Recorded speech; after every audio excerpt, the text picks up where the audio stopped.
Tita Agnes? Oh, bakit? Bukas pa ba yung imbitasyon niya sa akin na sumama sa'yo sa Maynila? Ang ibig mo sabihin, nagbago isip mo?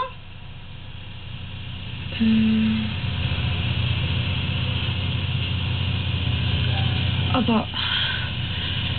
Sasama po ako sa'yo. Ay, naku, Leia! Nay?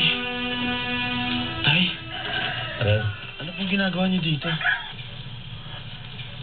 May sasabihin sana kami sa'yo.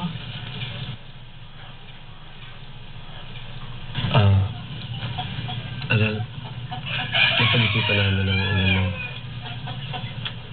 na bumalik tayo sa future kung saan tayo nalalakad.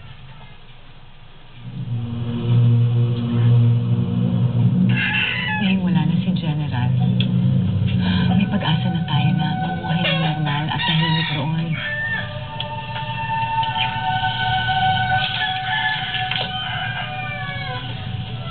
Ito yung pag-isipan mo mabuti. Gusto lang naman namin makapagsimula bilang isang pamilya. Oh, ito na lang. Dali at baka mahuli tayo sa pier. Sige, sara mo na yan. Tara na, Leia! Uy! Leia!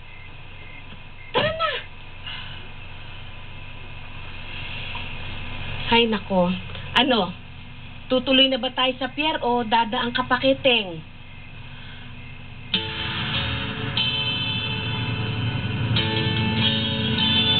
Hindi na po. Ako, sige, tara na. Hindi, matraffic pa tayo eh.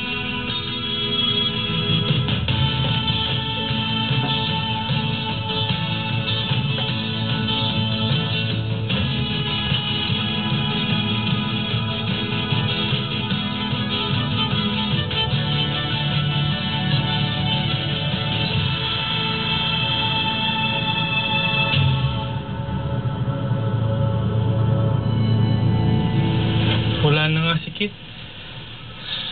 Pati ba naman ikaw? Aalis na rin?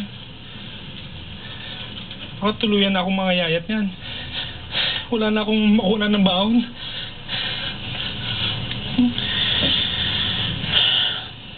Nahihirapan na kasi ako dito.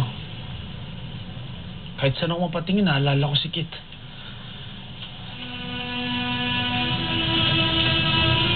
Gaya na lang dyan, sa higaan ko. Oo.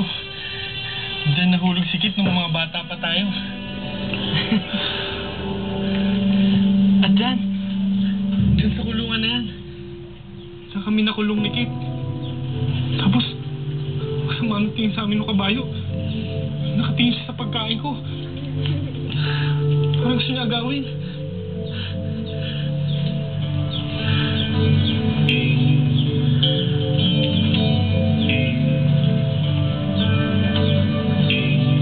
Naiintindihan na kita. Ako din kaya. Lumipat rin ako sa malayong lugar. Baka ano pa mangyari sa akin. Tingin mo.